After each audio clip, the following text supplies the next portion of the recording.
ठीक है मैं नाअहल हूँ, इतना काबिल नहीं हूँ, आराम से हाथ खड़े करे, कह नहीं है मैं ऑपोजिशन में चला जाऊंगा। क्या होगा इस मुल्क में, इसलिए कि अगर आपके दुश्मन जो करीब हैं वो आपको नहीं खत्म करें तो ये अंदर से ही आप फूट जाएंगे, टूट जाएंगे और ये हो जाएगा। वज़ीर आज़म और उनकी हुकूमत के लिए जो नतीजा आया सेनेट का, ख़ासतौर इस्लामाबाद का, वो बड़ा दहला देने वाला था। हेलो दोस्तों, स्वागत है आप सभी का एपी ज्ञान चैनल पे। तो फ्रेंड्स, आइए देखते हैं पाकिस्तानी मीडिया की लेटेस्ट वीडियो।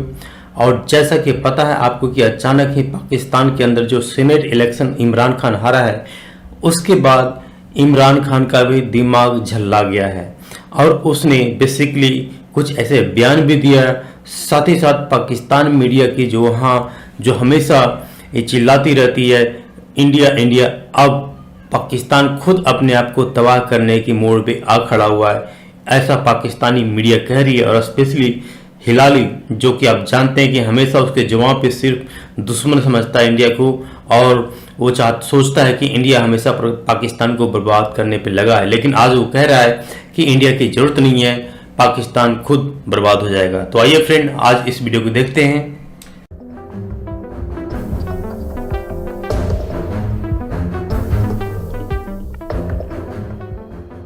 क्या मजाक हो रहा है हमारी जमहूरियत के साथ। एक सेनेटर रिश्वत दे के सेनेटर बन रहा है, वो मेंबर्स ऑफ पार्लियामेंट जो अपना ज़मीर बेच रहे हैं, पैसे लेके वोट कर रहे हैं, ये कौन सी जमहूरियत है। जितने भी ये पुरानी पॉलिटिकल पार्टीज के अंदर करप्ट लोग थे और इनके लीडर्स, इन सबको खौफ हो गया कि क्योंकि ये इमरान खान ने अपनी पूरी करप्शन के ऊपर कैंपेन की हुई है, अब ये कहीं हमारे करप्शन के केसेस के ऊपर आगे ना बढ़े। तो ये तब से सब इकट्ठे हो गए। जब मैं गवर्नमेंट में आया, मैंने पहले दिन कहा अपने पहले खिताब में, ये सब इकट्ठे हो जाएंगे, सब जमहूरियत के नाम पे शोर मचाएंगे, सारे एक ही इनका इंटरेस्ट होगा कि मेरे ऊपर इतना प्रेशर डालो कि मैं हाथ खड़े करके कहूँ, जिस तरह जनरल मुशर्रफ ने किया था, इनको NRO दे दूँ, इनके करप्शन के केसेस ख़त्म कर दूँ। इनका ख्याल ये था कि मेरे ऊपर ये नो कॉन्फिडेंस की तलवार लटकाएंगे, और मैं क्योंकि मुझे कुर्सी बड़ी अजीज़ है तो मैं इनको कहूँगा कि जी हाँ जी ठीक है, मैं आपको NRO दे देता हूँ। मैं परसों कॉन्फिडेंस मोशन ले रहा हूँ, अपनी असेंबली को कह रहा हूँ आप बताएं, ठीक है मैं नाअहल हूँ, इतना काबिल नहीं हूँ, आराम से हाथ खड़े करें, कह नहीं है मैं ऑपोजिशन में चला जाऊँगा।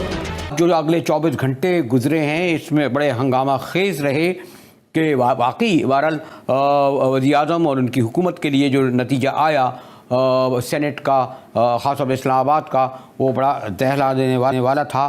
कि खुद PTI के कोई 17 अरकान, इनको मैं नाराज़ अरकान ही कहता हूँ, शायद उन्होंने इंतकाम लिया हो। और पीपल्स पार्टी और नून लीग और PDM जो ज़िमनी इलेक्शन के बाद खासी पुरजोश हो गई थी, फूले नहीं समा रही थी, गिलानी साहब की जीत ने उन्हें और ज़्यादा पुरजोश बना दिया, एग्रेसिव बना दिया। और अब वो कह रहे हैं, खुद जरदारी साहब को भी मैंने देखा, बाकी क़यादत भी, कि असम्बलियाँ तोड़ें, नए इंतखाबात कराएँ। और फिर ग़ालिबन यही वही दबाव और प्रेशर है जिसके सबब वज़ीर आज़म ने गैर मामूली तौर पर अब हफ्ते को कौमी असम्बली का इजलास बुलाया है। देखिए, मुझे तो अजीब सा लगता है। मैं समझता हूँ कि ये चोर, ये जो लोग ऐसे चीज़ें करते हैं, चोर तो हैं ही हैं। चोर तो अक्सर है इस मुल्क में, चोर से भरे हुए हैं, और ख़ास तौर सियासत में तो चोर बाय फार द मेजॉरिटी हैं। मगर मैं हैरान इस बात पे हो रहा हूँ कि आप चोरी अगर करते हैं तो थोड़ा सा तो दिमाग इस्तेमाल करें।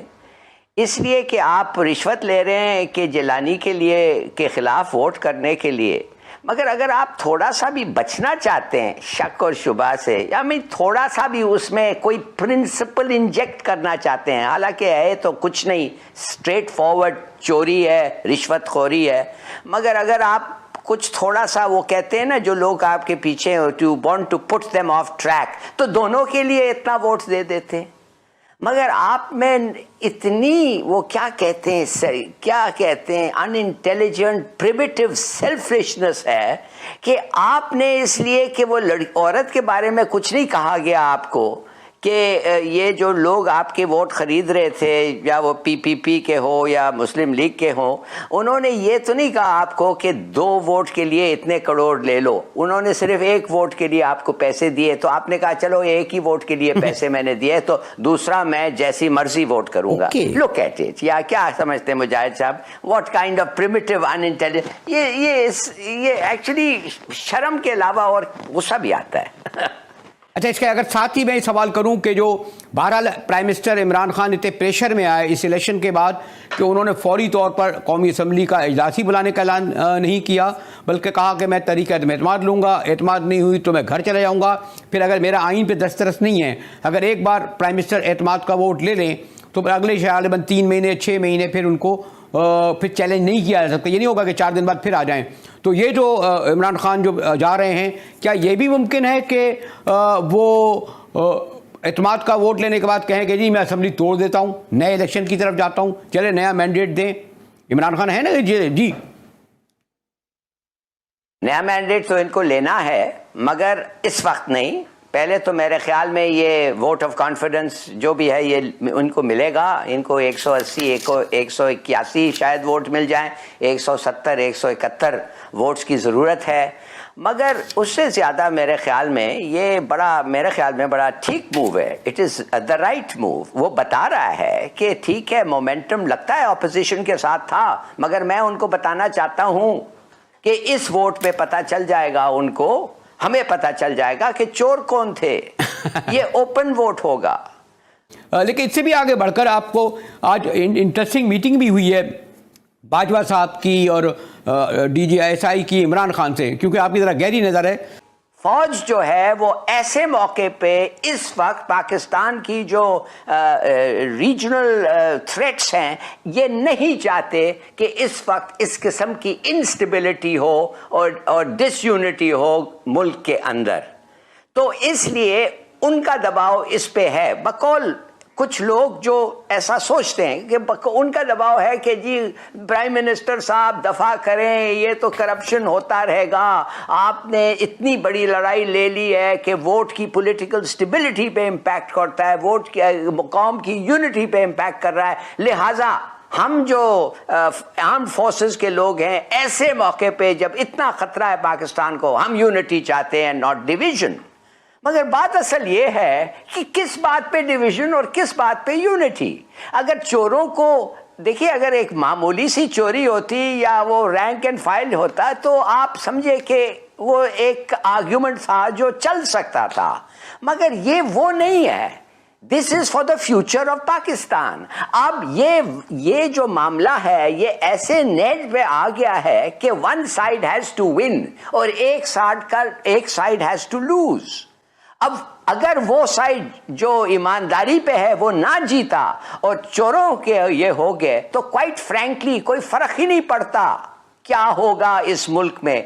इसलिए कि अगर आपके दुश्मन जो करीब हैं वो आपको नहीं खत्म करें, तो ये अंदर से ही आप फूट जाएंगे, टूट जाएंगे और ये हो जाएगा। तो मेरे ख्याल में ये इसलिए मुझे अच्छा ये लगा कि वो मिले हैं। Of course I don't know कि क्या कॉन्वर्सेशन हुआ है, मगर एक चीज मैं आपको पक्का कह दूं कि अगर इत्तेहाद का वोट इमरान खान को मिलना है तो फिर आप समझिए कि वो लोग जो इत्तेहाद की जिनकी बात इत्तेहाद के जो लोग हैं, पार्टीज हैं, मानते हैं, उनका ऑन बोर्ड होना बहुत ज़रूरी है।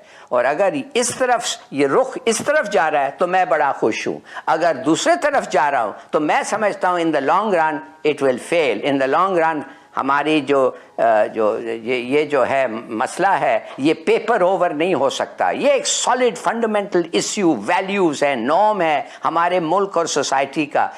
इधर एक जीत और फतह एक अच्छे लोग का होना है और बुरा का शिकस्त होना है। ये पेपर ओवर नहीं हो सकता।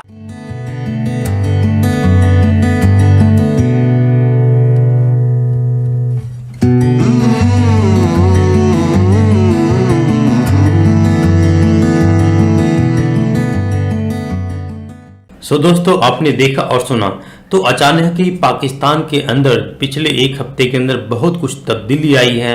और जिस तरह से अपोजिशन जो कि पाकिस्तान पार्टी के जो PDM और जो पीपल्स पार्टी, जो ये सारे अपोजिशन हैं, पाकिस्तान सरकार के खिलाफ धरने और फिर प्रदर्शन किए जा रही थी, उसका जो असर है लगता है कि वहाँ के जो पार्लियामेंट के अंदर हुआ है, और पार्लियामेंट के अंदर इमरान खान की सरकार का जो रिप्रेजेंटेटिव था उसको ही हरा दिया, जबकि इमरान की सरकार मेजोरिटी में थी। लेकिन अब इमरान सरकार के ऊपर ही खतरा आ गया है, क्योंकि अगर संसद के अंदर ही इमरान खान का रिप्रेजेंटेटिव हार गया है तो इसका मतलब इमरान खान के पास मेजोरिटी नहीं है। और यही वजह है कि पाकिस्तान सरकार के जो हालात आजकल खराब हो चुके हैं, और पाकिस्तान के अंदर पिछले एक दो हफ्ते के अंदर कह सकते हैं कि आने वाले के अंदर बहुत कुछ हो सकता है कि इमरान खान की सरकार जा भी सकती है। सो फ्रेंड, आज की वीडियो में इतना ही। मिलेंगे एक नए वीडियो के साथ। Till then thank you, bye bye, जय हिंद, जय भारत।